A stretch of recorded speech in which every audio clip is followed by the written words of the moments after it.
27. And then got to find out that actually he was sprinting. That's why he went I out. wish I could say I was surprised. How long is the podcast? 30 minutes. 30 minutes. Perfect. I gotta be. We have Yes, to. we We have have to to leave leave. too, so- We're gonna be a hard stop at 2:30. Sorry again, I was late. No problem. So we'll do a quick mic check, make sure everybody's good. So make sure, Steve, you don't Do I talk need to too lean much. forward, Let him or- talk. Yeah, as you kind of speak in, we'll be able to hear the volume a little bit more as you kind of speak You back. could also hold it up. Yeah, whatever's most comfortable for you. Okay. All right. Everybody can hear me. Mic 4 is good, right? Yes. Good. Cool. All right.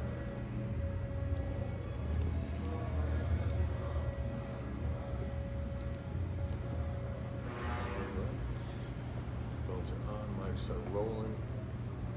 Up a bit. Go. All right. How we doing? Everybody's ready to go? Let's do this, Sir. All right.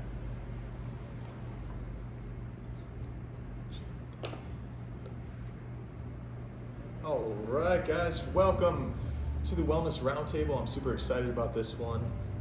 We've got an awesome guest, and we've got the whole clan here for us today. And we are at Bracy Performance in Chicago. Got to give a huge shout out to Kyle and Aaron here. They have an awesome facility.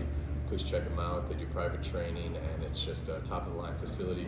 We're super excited to have this location to host this podcast. But we've got an awesome guest today.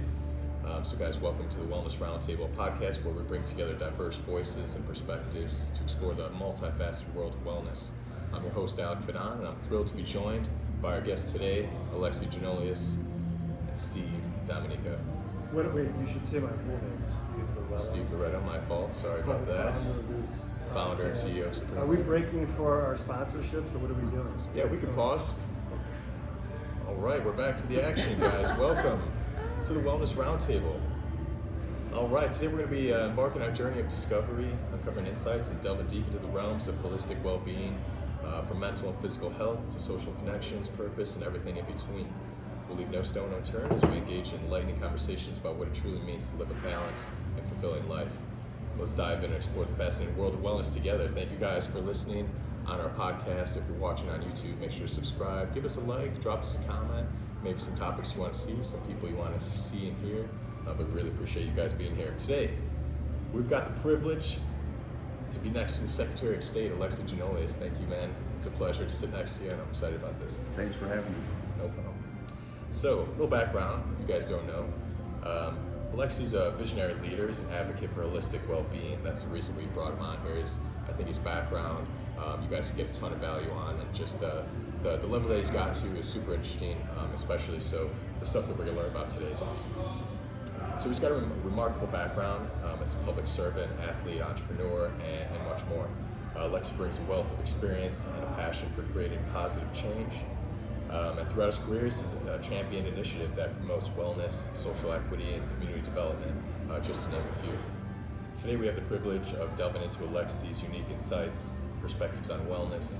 So join us as we uncover his personal journey. We're going to delve into the intersection of wellness, public service, and explore the transformative power of collective well-being. Get ready for an enlightening conversation with a true visionary, ALEXI GIANNOULIAS. All right, so let's dive right in, guys. First question for everyone, but mainly ALEXI. I think the people want to hear a lot from you to see your insight on things, and I think they're just going to get a ton of value from this. So, in your personal wellness journey, what are some unconventional or conventional practices or experiences that you have a profound impact on, just kind of that has got you to your overall well-being? Anything, yeah, just like as far as conventional or unconventional ways. Well, first of all, thanks again for having me on. It's a privilege for me. And I would say, starting very generally, I'm a believer in healthy body, healthy mind. And if you work out, you take care of yourself, you take that part of your life serious, my theory is you allow yourself to be successful in other parts of your life, in your personal life, in your career. And as an older father, I'm 47, I have an 11-month-old and a 5 and a 7-year-old at home. I think a lot about longevity. I think a lot about physical fitness and the importance of instilling in my daughters the values of discipline, of eating right, eating clean, feeling good after a workout. how discipline with your fitness and your nutrition always tends to spill over to discipline in your work, the work product, and your relationships. I'm a big believer. So fitness has always been important to me. I will tell you, if I go a couple days, and Dr. Loretta will also tell you, if I go a couple days without working out, I'm just miserable. So it's not only the physical element of it, but psychologically and emotionally, if I don't work out, if I don't have an active lifestyle, if I'm not out and about, I'm not as happy. I'm not as productive. I'm not fun to be around. And to me, you know, health is such a key issue. Nothing else really matters. If you're not healthy, we've all lost loved ones. We all know people who are dealing with enormous health challenges. If you don't take care of your health, what does that say about your priorities? Yeah. So I feel very fortunate. I hate sitting still. I think the idea of, you know, it being 75 and sunny out and people sitting aside and watching movies all day, to me, I don't judge anyone, but that blows me away. I want to be active. I want my daughters to be active. I want them to have fun. I want to engage in different sports and activities. We're blessed to live in this country and have this many opportunities. People should take advantage of. Yeah, no doubt. I think, I mean, just in that, guys, you could pick up on some insights. I mean, some of the things that I picked up: longevity, the psychology and the emotions that change based off of your wellness. So when you were saying if you're not taking care of your health and your wellness, there's no possible way you can take care of your family or do the things that you want to do in your business or in any avenue that you want to. So guys, I think we need to take some insight from what ALEXI is going to bring to you guys today. It's going to be an awesome conversation. I think just getting started already, I'm super excited about where we're headed on this. Steve and Dom, I don't know if you guys have any bounce back on some of the things that they've said or ALEXI said based off some of just the initial kind of first response. Well, I would ask ALEXI this: from a overall optimal health lifestyle, where do you think it starts? Does it start with discipline, desire, or I mean, does it start even with maybe fear that, hey, I want to stay healthy for my kids? Where does that start? I think that's a great question. I think it comes from discipline, knowing that I'm disciplined, knowing that I'm working out. Again, my background is sports, right? All I ever did as a child, as a kid, was play basketball. I had two older brothers. All we did was play sports. This is, you know, pre-technology, pre-social media garbage that kids unfortunately have to deal with, pre-cable TV. So we were always active. We were always out and about. My parents were immigrants. They wanted us to be out and about and moving. The TV was never on. It was either read books or be active. And, you know, I'd never even had my first sip of alcohol until after college. I played basketball in college. I played overseas after that. So being active to me was like the course. That's how my engine has always moved. Sitting still is a problem. I also want to make a caveat to what I said earlier. I didn't mean to make it sound like working out should be easy for everyone. I am in a fortunate position where I have access to the gyms. I have access to nutritional food. I have access to eat what I want when I want. Obviously, not everyone has that. You know, some people take 2-3 buses to work 2 jobs, have kids at home, don't have time. I would say making small changes, dietary, taking the stairs versus the elevator, walking to the parking lot, walking with your kids at night to the extent you're able to, because we're all not in the same socioeconomic position in life.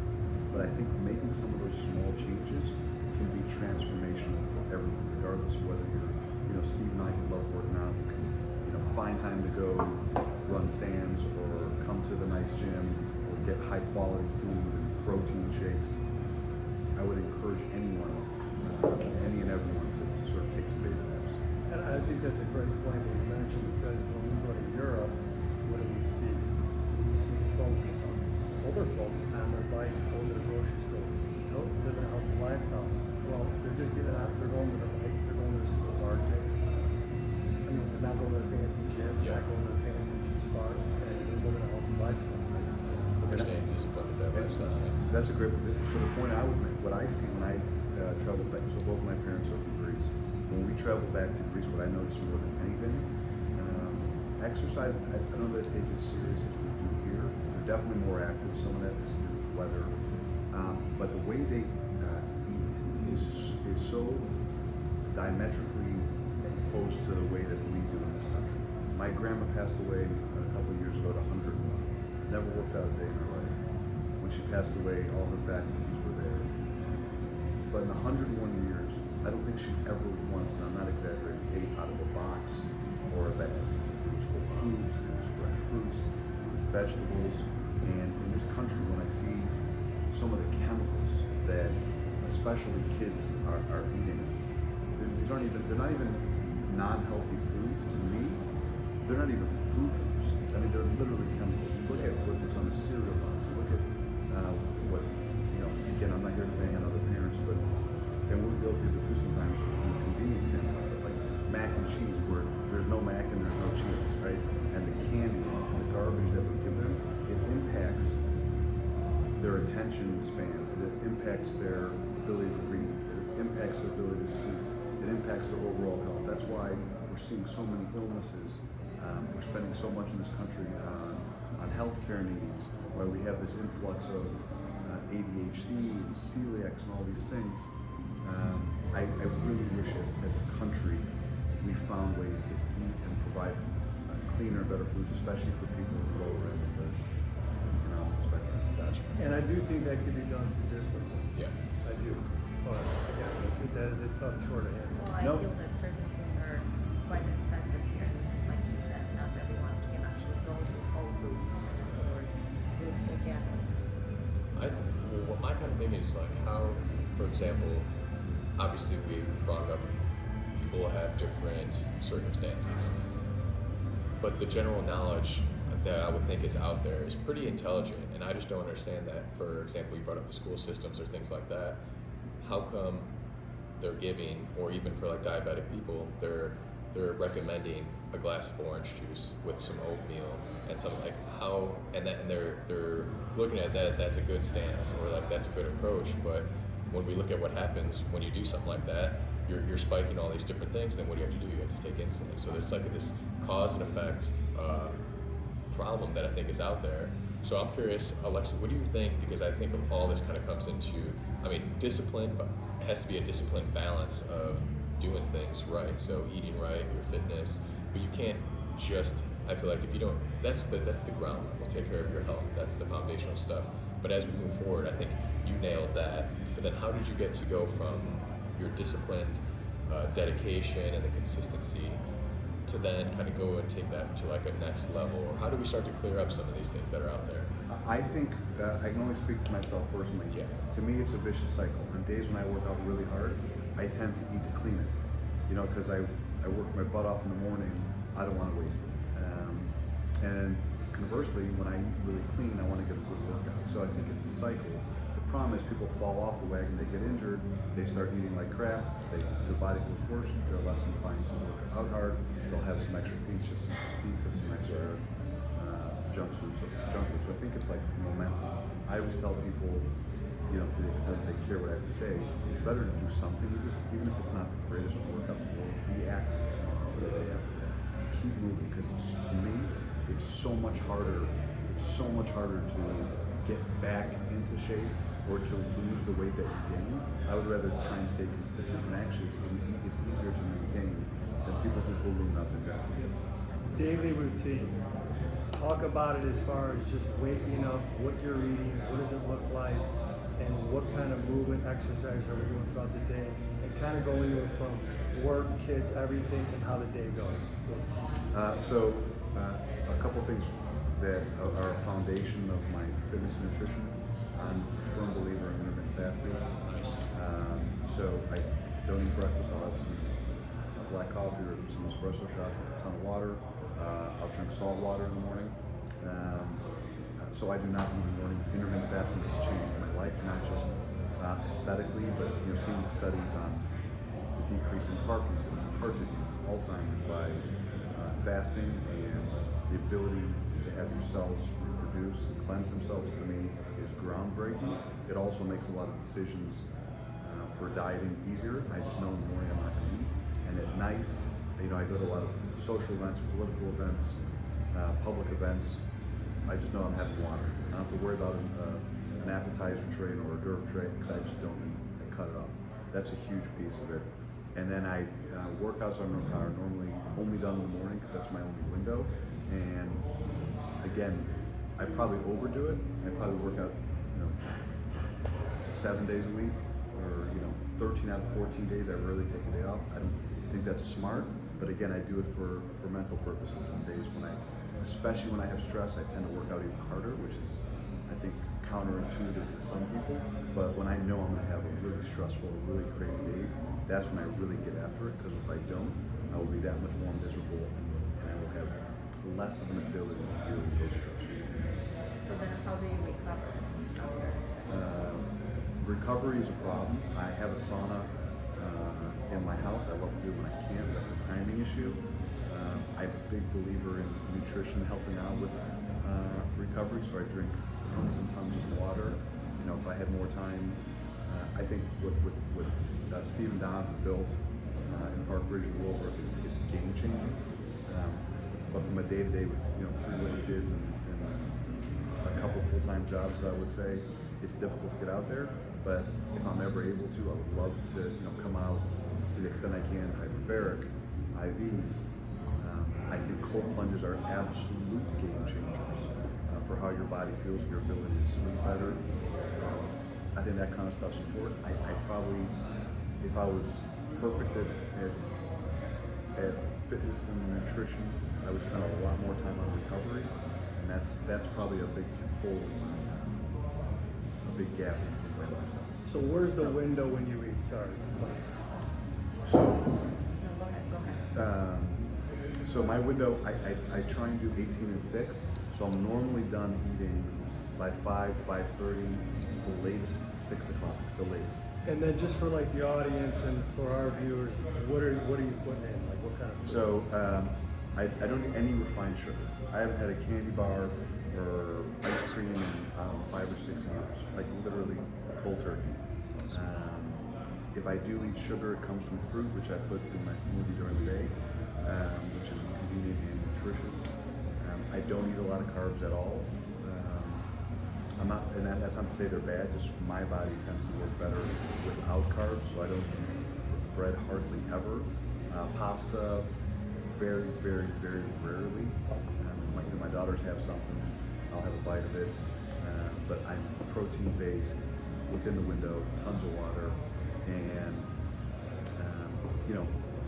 I also, again, back to the lifestyle. I have the advantage of having 3 little girls. We can eat dinner at 5 o'clock or 4:30 and or 5:30. My friends make fun of me like crazy. I could care less.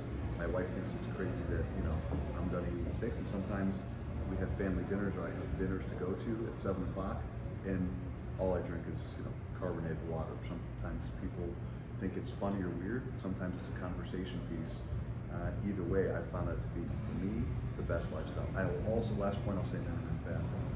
I am a big believer in the quality of sleep, and I've noticed that if I eat late at night like I used to, the quality of my sleep is not there. And I think it's very difficult to get good sleep if your body's digested. So to those people who eat late at night or right before bed, it's difficult for your body to recover and get sleep when it's spending its energy on digesting.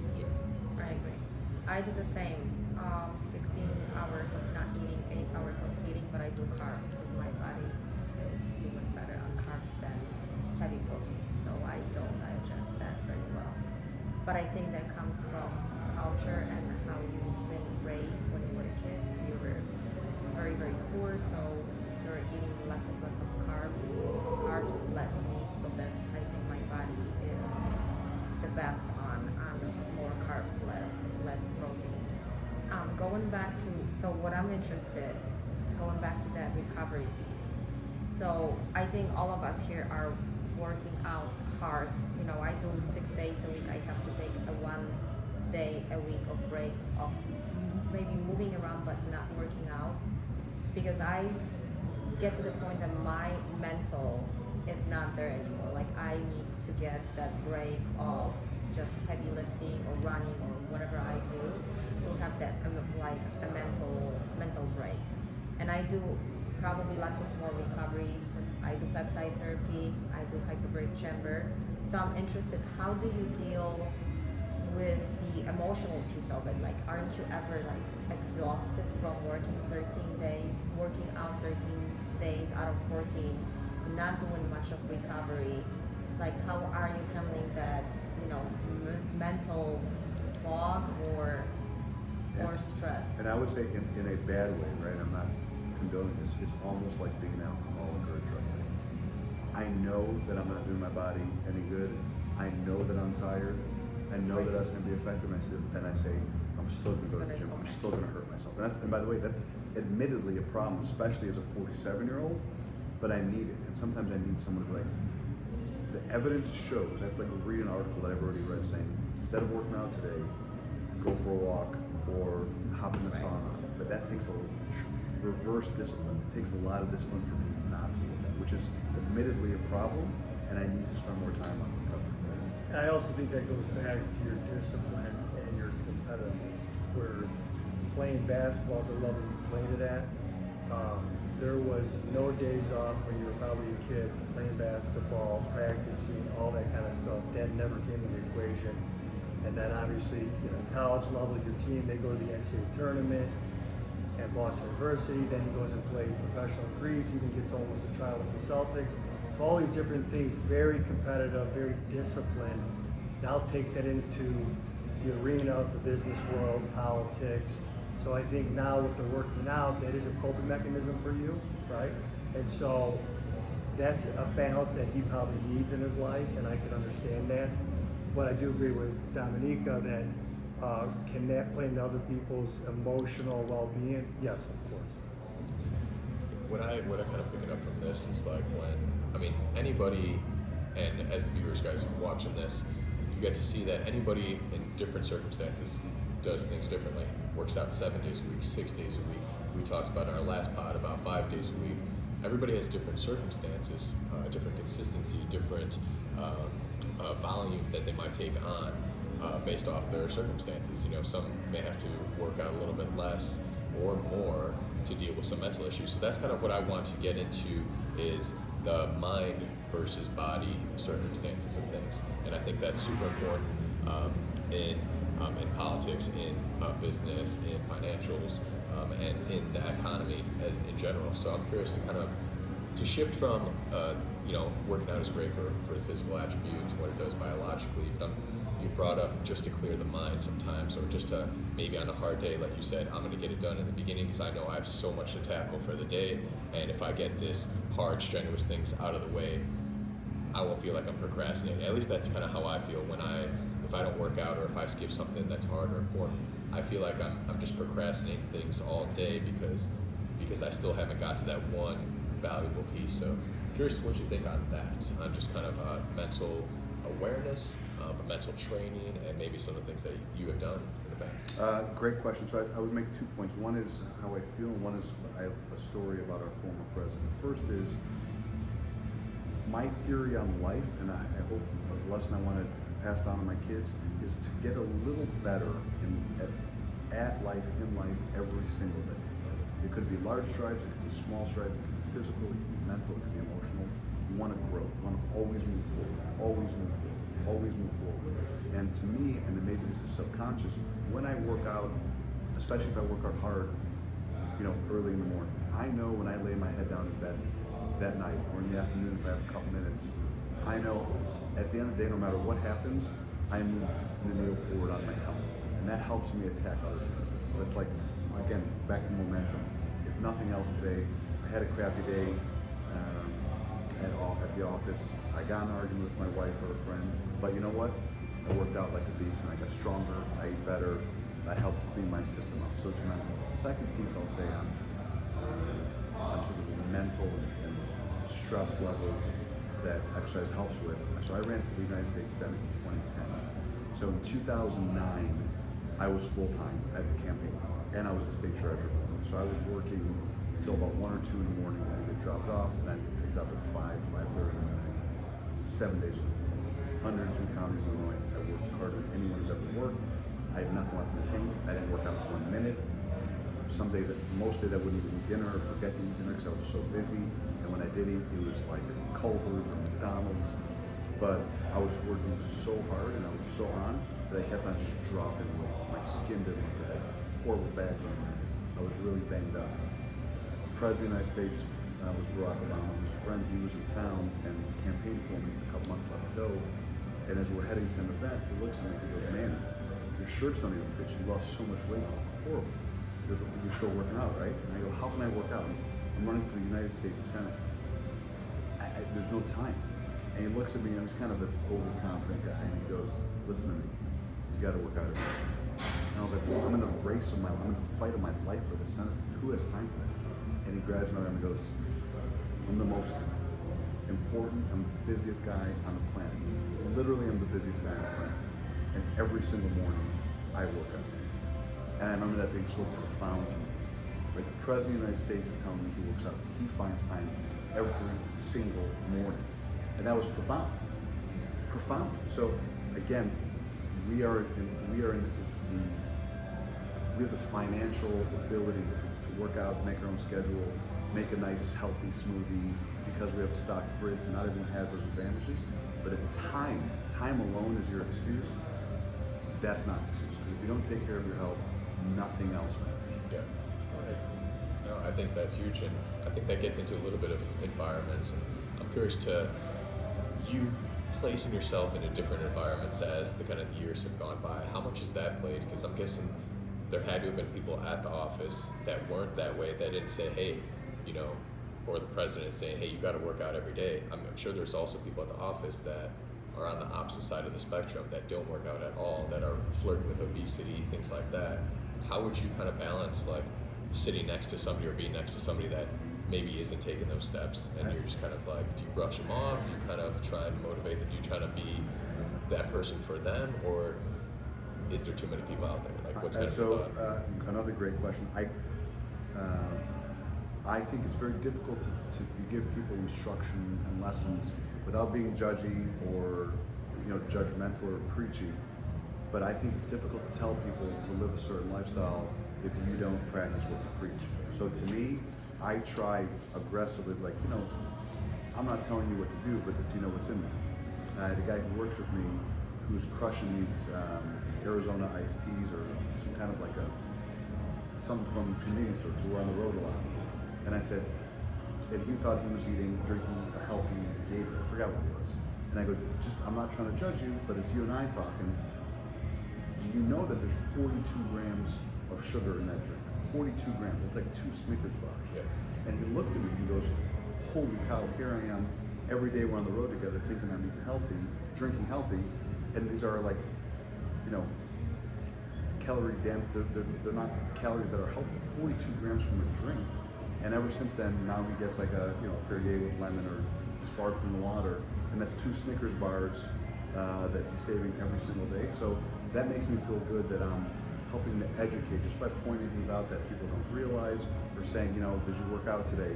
Again, not to put peer pressure on them, but when people know that you're paying attention or they're around people who are physically fit, I see Steve and I see Dom, and I'm like, wow, these guys, where they work their tails off and take care of themselves, and it makes you feel good. It's like, all right, Steve and I used to joke back in the day, if I took a day off, he'd be like, well, I'm still going in.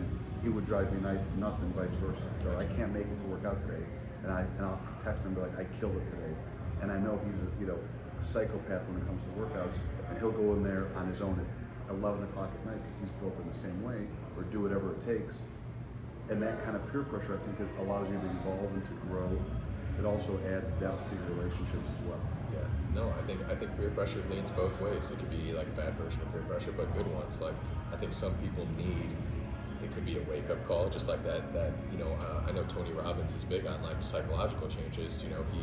Some people are just stuck into some things, and until you really change their entire emotions or a certain vibration about them, then it'll finally click. So some people need that little kind of pat on the butt or arm around or a significant pusher or pressure. So, I think people need that. I don't know what you guys think in those senses. No, I agree with that. So we have time for one more question, Alec. We have about 5 minutes left here. Cool. And then we'll wrap it. But this has been a great insight. I do want to add to one thing again. People don't realize in life the discipline it takes to get to a certain level, and that's something that ALEXI really showcases. His discipline, his desire to be the best, in a way that from a competitive side, I really haven't seen anybody else like this. So for him to achieve what he's achieved, that just didn't become, his parents came from Greece. It wasn't like he walked into some family that was multimillionaires. And, his dad was an immigrant that came here. The stories are unbelievable. And, I know that he had great parents as far as values and as far as education. That was great. But, it was his desire, his healthy obsession to be where he's at today. And I think there's a lot of credit there.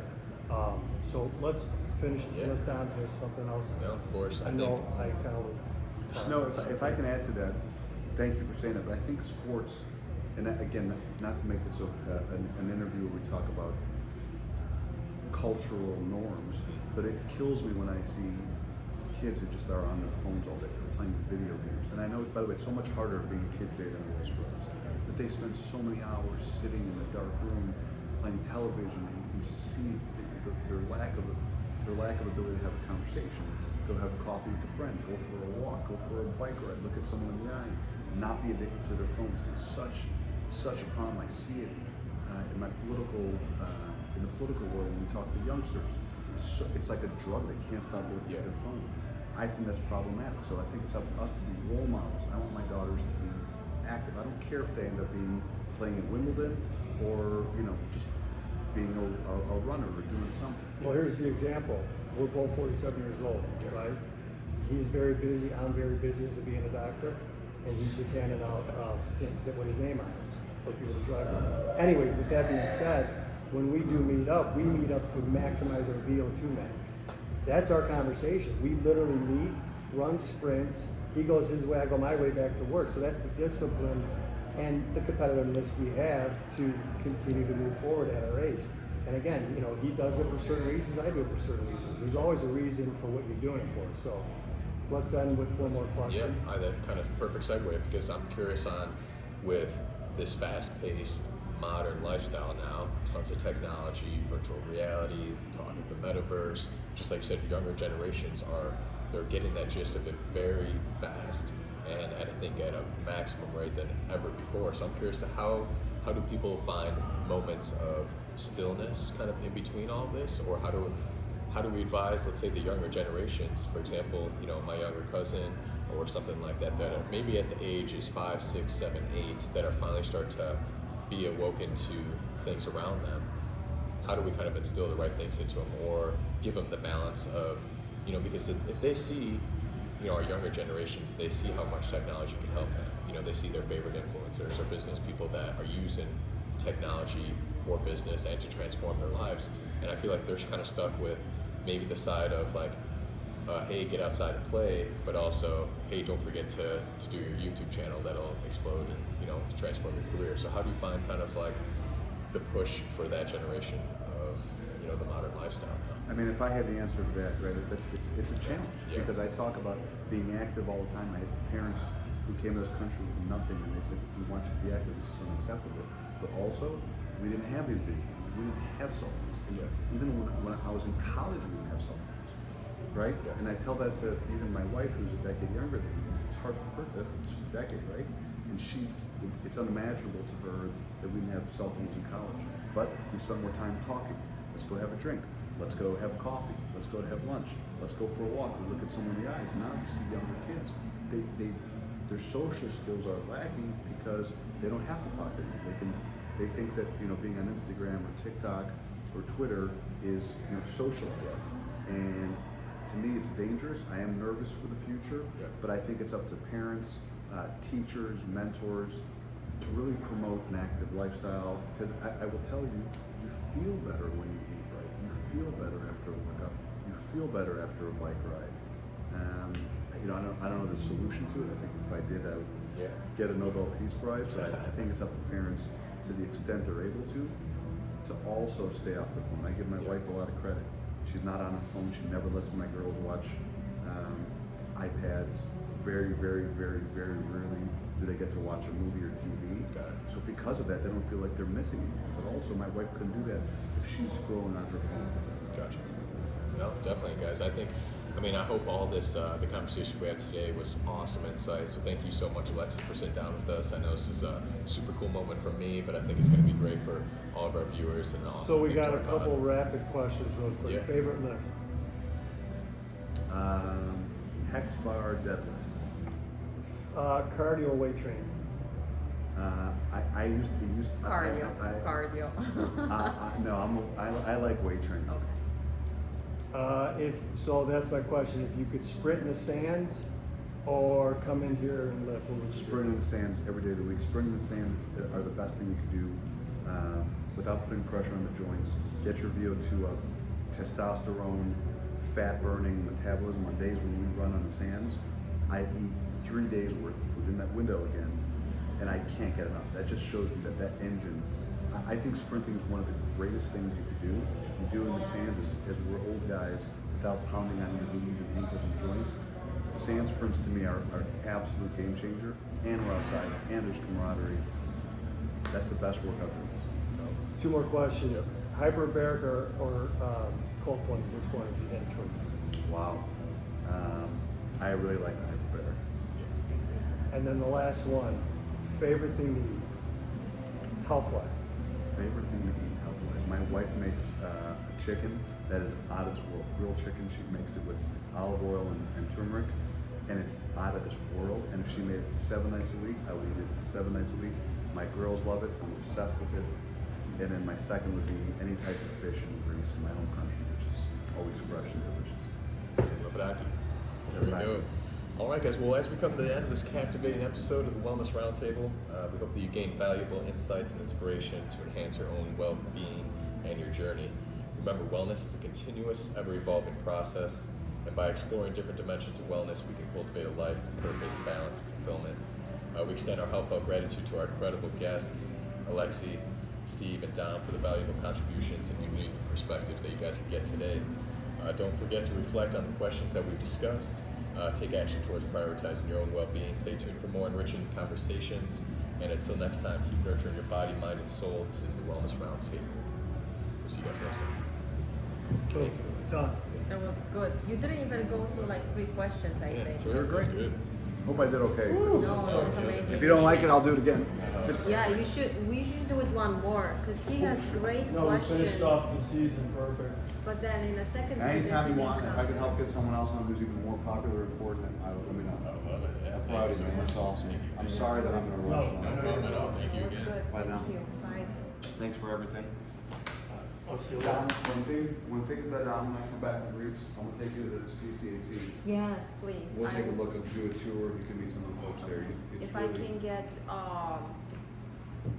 just start like participating or Yeah. get involved, I should get you on the board. that would be awesome. Yeah, Because I when am. they do a big summer event, and I'll get the date of that and we'll go together to Okay. go.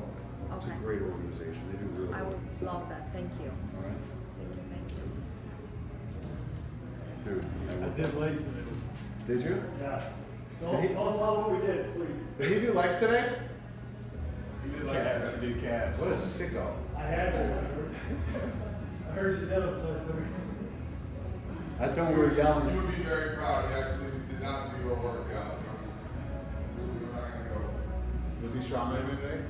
I think it's hard. Thanks for bringing him. No, I'm at it. He's a big dude.